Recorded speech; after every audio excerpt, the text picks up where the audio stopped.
With free agency set to open in March and hundreds of millions of dollars in contracts about to change hands, fans across the country are already beginning to speculate who their favorite teams will be able to ink. The market is shaping up to be quite interesting. We certainly see some big names changing unis and reshaping the balance of power in the NFL. So, how about we take a look across the free agent landscape and rank the best players that could hit the open market, listing them out from worst to first.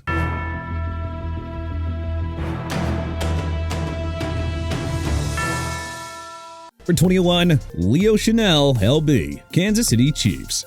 The Chiefs linebacker has never played 600 defensive snaps in a season, but every time he's on the field, he produces. Chanel has earned a PFF grade of above 70 in all 4 NFL seasons and has all of the desirable traits. The man can cover, chase, and attack the line of scrimmage. He's never proven that he can handle a full-time role, but at 25, someone's gonna bet on the upside, and with Kansas City's cap crunch, it'll likely be someone other than the Chiefs. Number 20, Juwan Jennings, WR, San Francisco 49ers.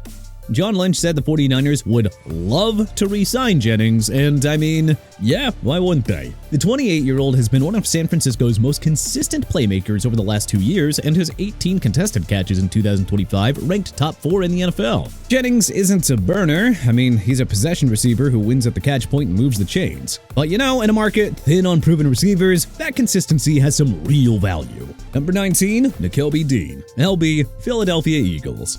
His 2025 season was derailed by a torn patellar tendon, but when he returned in Week 7, he reminded everyone why he was a first-round talent coming out of Georgia. He's 25 with starting experience on a Super Bowl winning defense. The Eagles already have Zach Bond locked up and drafted Jahad Campbell in the first round, so Dean's path to staying in Philly is kinda complicated. Question is durability. If a team believes he can stay healthy, they're getting a potential difference maker though. Number 18, Jalen Watson, CB, Kansas City Chiefs.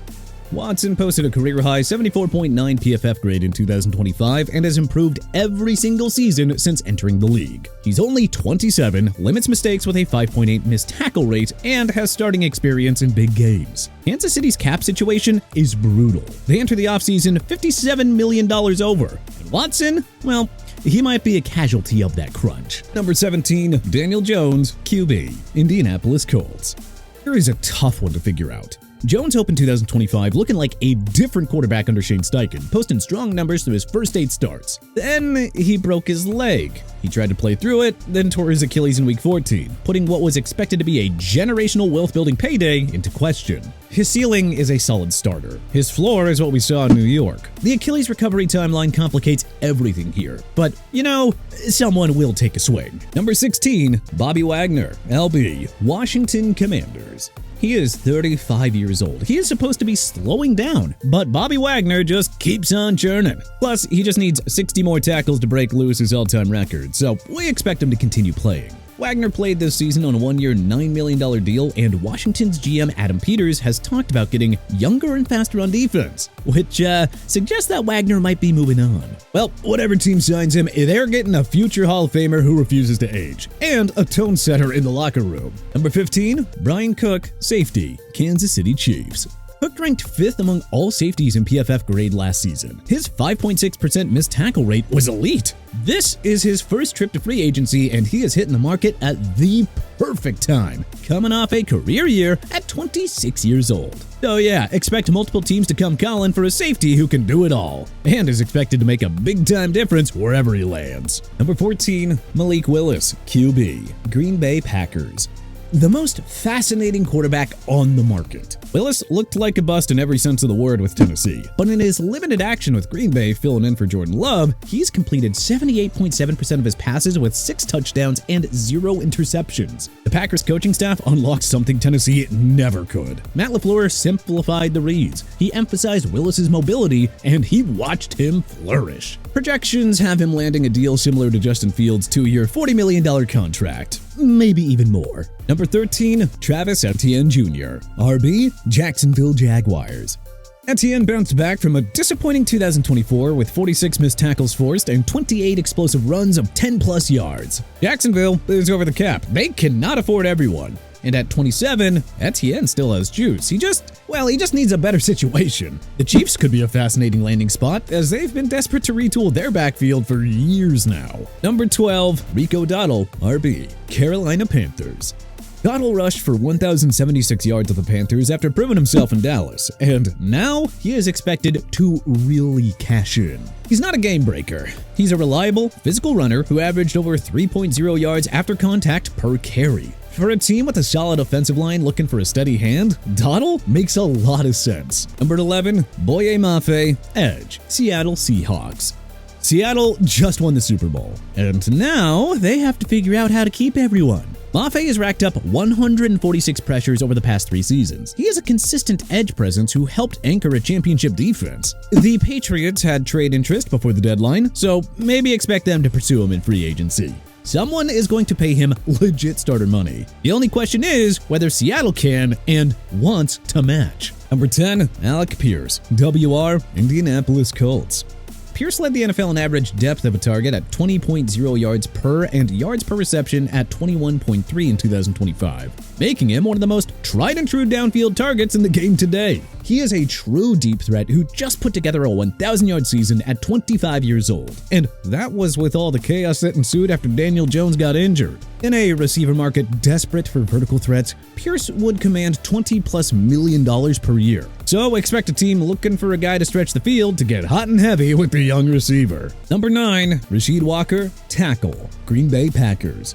The left tackle market is thin. Given some of the other names floating, Walker might be the best option. He has been a consistent pass protector for Green Bay. Not elite, but not exactly disastrous either. His 93.8% pass block win rate ranked 11th among qualifying tackles. At 26 with 48 career starts, the man is a known commodity. So expect a deal in the $20 million per year range from a tackle-needy team.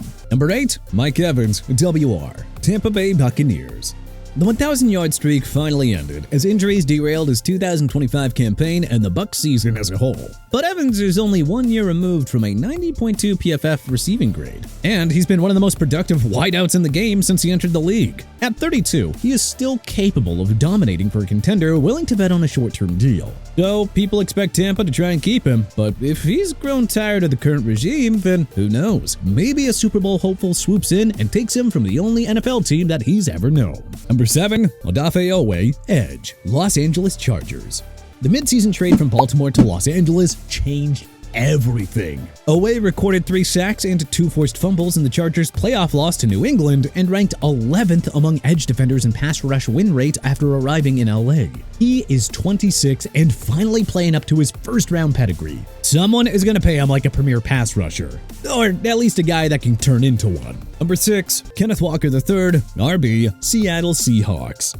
The Super Bowl 60 MVP just put together the best postseason by a running back in years. Walker rushed for 135 yards in the title game against New England, becoming the first back to win MVP honors since 1998 and totaled 417 yards and 4 touchdowns across 3 playoff games. That's not just impressive, that is historic, and it couldn't have come at a better time for him to cash in. Seattle wants him back. GM John Schneider joked at the parade that Walker tried negotiating with me 5 minutes ago. The Seahawks have $63 million in cap space and won't use the franchise tag. Schneider has only used it twice in 16 years. So with backup Zach Charbonnet recovering from an ACL tear, they need Walker more than ever. So expect a deal around $13.5 million per year, especially after what he did on the biggest stage. I'm just saying, this man has earned every single penny.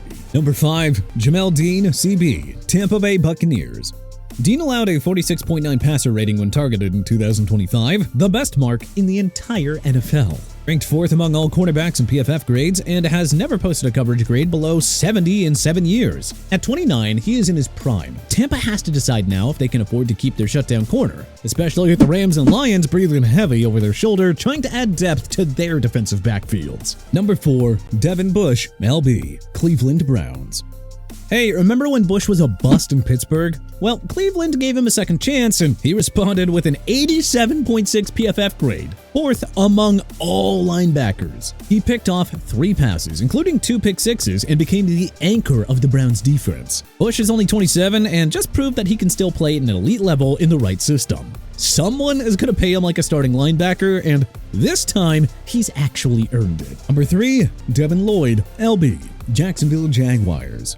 Lloyd had a career year at the perfect time. 5 interceptions, including a 99-yard pick six off of Patrick Mahomes in Kansas City that got people talking. Tack on an 88.4 PFF grade that ranked 3rd among all linebackers, top 10 in run defense, coverage, and pass rush, and, well, the market is hot. After 2 solid but unspectacular seasons, the former first-round pick finally played to his pedigree and looked like the linebacker Jacksonville thought they were getting when they drafted him 27th overall in 2022. Some GMs are hesitant that he'll become complacent with the new deal, but expect someone to put up big bucks based off of what they saw in 2025. For 2, Tyler Linderbaum, center, Baltimore Ravens. Linderbaum is the best center on the market. It's not particularly close, in fact. The only reason the Ravens declined his 5th-year option is because it would have made him the highest-paid center in football, and, well, they couldn't afford it. Now he hits the open market, and someone will happily pay $20 million per year for a franchise center. John Harbaugh just took the Giants' job, so don't be surprised if he makes Linderbaum his first major free agent signing, bringing in his former first-round pick to New York. Number 1, Trey Hendrickson, edge, Cincinnati Bengals. The best pass rusher on the market, full stop. Yes, core muscle surgery limited him to 4 sacks in 7 games this season, but this is a guy who led the league with 17.5 sacks in 2024, made 4 straight Pro Bowls, and finished 2nd in Defensive Player of the Year voting. He has 39 sacks in his last 41 healthy games and 81 across his career. Plus, he wants out of Cincinnati in a bad way, which decreases the chances that Cincy tries to tag him. The Ravens, Giants, and Chargers all need edge help, and any of them would happily pay big bucks for a proven star. Which NFL free agents are you most excited for? Who do you want to join your favorite team? Who do you think we're right on here? Who do you think we're wrong about? Was there anyone that we may have missed? Let us know in the comment section below. If you liked this video and learned a thing or two, then clicking the like button helps us out a ton. And you know, we really appreciate it. If this is your first time coming around to TPS though, then subscribing is a great idea because we put out videos like this every single day. But as always, thanks for watching, and we'll see you guys next time.